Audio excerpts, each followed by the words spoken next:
Bonjour, dans cette vidéo, en fait, je vous propose un peu la suite de la vidéo précédente où je vous parlais de conditionnement, d'engrammes inconscients qui se mettent en place quand on est enfant et qui en fait se traduisent chez l'adulte par vraiment des comportements un peu excessifs.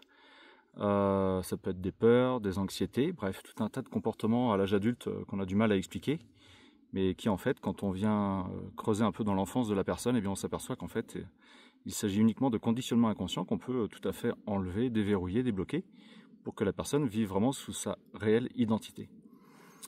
Et donc là, je vous propose, pour poursuivre en fait ces thématiques, vous avez des personnes qui sont avec de fortes croyances, à l'âge adulte, des adultes qui sont avec des fortes croyances, qui peuvent presque avoir peur de tout, des peurs qui sont absolument pas du tout justifiées par rapport à ce qu'elles ont pu vivre dans leur vie.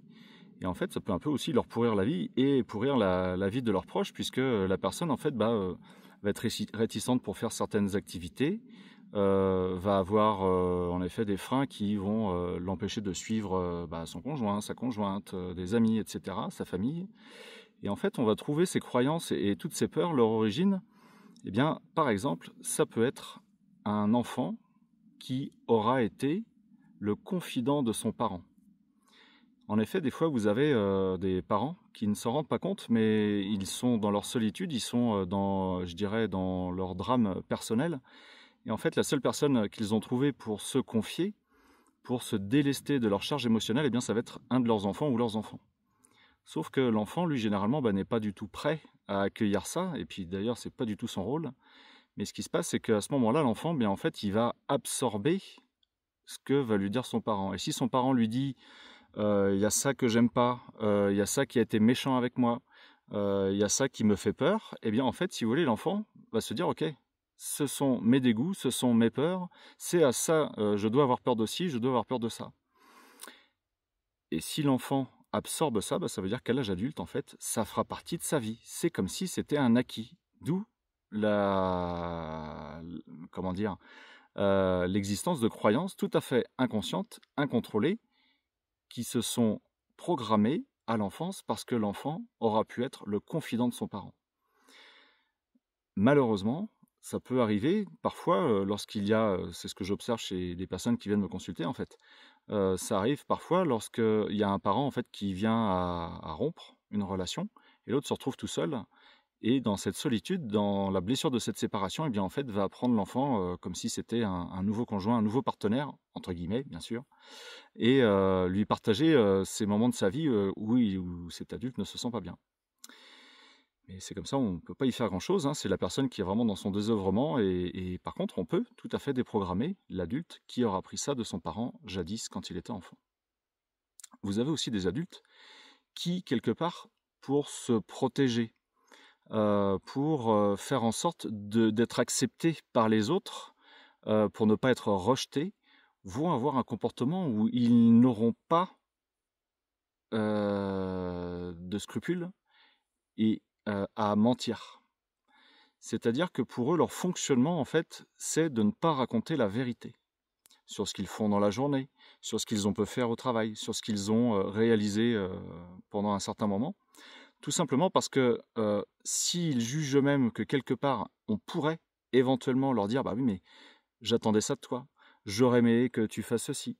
Ils peuvent avoir peur que la personne leur rétorque qu'elle est déçue parce qu'elle s'attendait à ce que la personne, je ne sais pas, aille faire du sport, aille ranger sa paperasse, aille faire les démarches administratives, etc., etc. Ou pour une personne qui serait sans travail, aurait passé son après-midi ou sa journée à chercher du travail, par exemple, et puis la personne ne l'a pas fait, plutôt en fait que de faire une sorte de mea culpa, en fait, elle va inventer une histoire ou des histoires qui font que, en fait, elle ne va pas raconter la vérité, elle va arrondir les angles, et elle va quelque part inventer de toutes pièces une histoire, longue ou courte, peu importe. C'est pareil, ce comportement-là, en fait, n'est pas forcément contrôlé et volontaire de sa part. C'est conditionné parce qu'elle aura vécu dans son enfance une nécessité, une obligation à mentir à ses parents. C'est-à-dire qu'un enfant qui va vivre dans une famille dysfonctionnelle va devoir s'adapter à cette famille dysfonctionnelle. Quand je dis cette famille dysfonctionnelle, c'est généralement les parents ou le parent. Et donc, l'enfant va être résilient dans le sens où, eh bien, s'il sait que si jamais ses parents apprennent qu'il a fait ci, qu'il a fait ça, ou qu'il n'a pas fait ci et qu'il n'a pas fait ça, il va s'en prendre une. Il va être puni. Il risque de subir, je dirais, la foudre va s'abattre sur lui, parce qu'il y a un de ses parents qui peut être un peu plus colérique que l'autre, ou les deux sont colériques. Les deux peuvent être alcooliques, par exemple. Et en fait, dès qu'un des parents, pour une raison X ou Y, et très facilement se sont contrariés, eh bien, c'est la gifle qui part, c'est le coup qui part, c'est vraiment la punition qui va tomber. Et donc, si vous voulez, l'enfant, lui, n'aura pas connu autre chose que de devoir mentir à ses parents pour pouvoir faire passer la pilule beaucoup plus facilement, et en tout cas ne pas se prendre une gifle, une baffe et la violence du parent. Mais malheureusement, l'enfant se sera dit, bah oui, grâce à ce fonctionnement-là, grâce à ce mécanisme-là de défense, d'adaptation à mon environnement, j'ai assuré ma survie.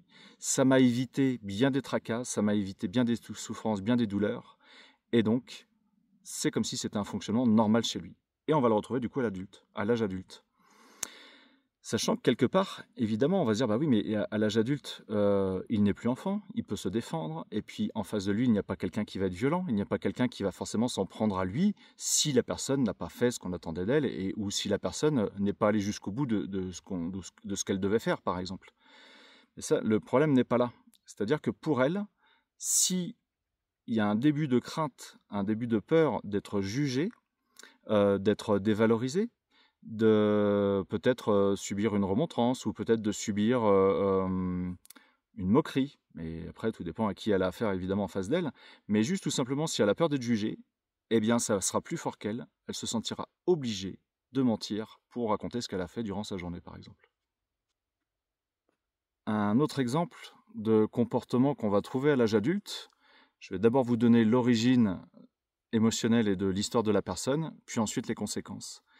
En fait, parfois, vous avez un enfant qui, ça rejoint un peu la notion d'être confident, mais sans avoir été confident, en fait, l'enfant peut être avec un parent qui va être immature, peut être avec un parent qui va être alcoolique, tout simplement, peut être avec un parent qui va être malade, une maman ou un papa qui vit une forte dépression, qui a une forte pathologie et qui, en fait, est obligé de rester au lit, qui est en souffrance. Eh bien, si vous voulez, l'enfant, ce qui va se passer, c'est que dans sa tête, de manière inconsciente, de toute façon, l'enfant va vouloir sauver son parent. Inconsciemment, l'enfant va vouloir, en fait, venir en aide à son parent. Et à ce moment-là, ce sont les rôles qui peuvent s'inverser. C'est-à-dire que c'est comme si, dans son esprit, dans sa tête, l'enfant, c'était plus fort que lui, devenait le parent de son parent. C'est-à-dire qu'il y a une inversion d'identité, une inversion de valeur. Et en fait, ça, c'est pas bon du tout, parce que quelque part, l'enfant, si vous voulez, ça va lui entraîner des stress, dans le sens où je suis responsable de mon parent, je dois le sauver, mais évidemment, l'enfant n'y arrivera jamais. C'est pas possible. L'enfant ne pourra jamais sortir un parent de son alcoolisme, l'enfant ne pourra jamais sortir un parent de sa dépression, l'enfant ne pourra jamais sortir un parent de son désespoir ou bien de sa pathologie assez lourde. Mais si vous voulez, l'enfant, quelque part, eh bien, ça va le priver d'une partie de lui, c'est-à-dire de cette partie qui est l'enfant, qui doit être dans la joie, qui doit être dans la légèreté, qui doit être dans les plaisirs, qui doit être dans le jeu. Et en fait, c'est comme si on avait un enfant qui grandissait trop vite et qui passait de l'âge d'enfant à l'âge adulte. Et là, ce qui se passe, c'est qu'à l'âge adulte, les conséquences de ça, c'est que ce sont des personnes qui peuvent être rapidement dans une certaine morosité, dans une certaine nostalgie, qui peuvent être non pas en dépression, mais dans un état de, je dirais, de léthargie, où la personne ne sait pas trop quoi faire de sa vie. Elle se trouve un petit peu perdue, un petit peu paumée. Elle a des difficultés, si vous voulez, à se projeter. C'est-à-dire qu'elle n'envisage pas forcément des choses à long terme pour elle, même à moyen terme, c'est compliqué pour elle. Et bien tout simplement parce que ce qui reste de cet engramme lié à l'enfance, où l'enfant aura pris des responsabilités vis-à-vis de son parent, et se sera senti être le parent de son parent, et bien c'est comme si on rentrait tout de suite dans de la dureté de la vie, et donc je dois être en permanence en train d'affronter de la vie et des difficultés. Alors que la vie, c'est pas ça. La vie, ce ne sont pas que des difficultés. Mais si vous voulez, à l'âge adulte, la personne, pour elle, c'est la vie doit être dure, la vie doit être difficile, et elle ne va pas réussir à se projeter dans des projets, dans des événements qui vont être plaisants, qui peuvent être amusants, qui peuvent être enrichissants pour elle, et qui vont lui permettre de s'épanouir, puisque quelque part, son épanouissement émotionnel, son épanouissement affectif, s'est arrêté quand elle était enfant. Et bien là, c'est pareil, on va pouvoir quelque part refaire son histoire en rapport avec son enfance. Et parmi les rituels, ça consiste à rendre les responsabilités à la maladie du parent, rendre les responsabilités aux parents, rendre les responsabilités à la dépression, rendre les responsabilités à la séparation qu'ont vécu les parents, de manière à ce que l'enfant se soulage du poids des responsabilités qu'il a prises et enfin puisse se connecter à son énergie de joie, son énergie de vie, afin de ne plus être sous le joug de tout ce poids d'adulte que l'enfant s'est mis à porter et qui n'était pas à lui. Et je peux vous dire que quand une personne se soulage de ses poids, elle le sent dans son corps, ça lui fait un bien fou. Et en fait, elle se reconnecte à son énergie, à sa créativité. Très souvent, ça vient chercher au niveau du périnée, du pubis, parce que c'est là où on a vraiment une zone de la créativité, qui est liée au chakra, mais qui est vraiment liée à ces centres énergétiques-là. Hein.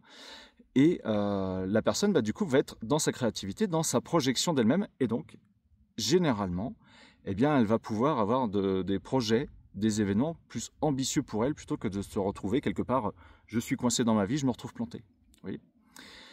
Et j'espère que cette vidéo vous aura plu. En tout cas, si vous l'avez regardée jusqu'ici, c'est que de toute évidence, ça vous a plu. Alors, je vous invite vraiment à rétribuer cette vidéo avec un petit pouce, un petit commentaire d'au moins 5 mots. Ça, c'est le top du top pour le référencement sur YouTube. Et puis, si vous avez envie de partager cette vidéo, n'hésitez pas. Et puis, je vous invite aussi à aller regarder les autres vidéos de la chaîne YouTube parce que je pense qu'il y en a plusieurs qui pourraient vous intéresser. À tout bientôt.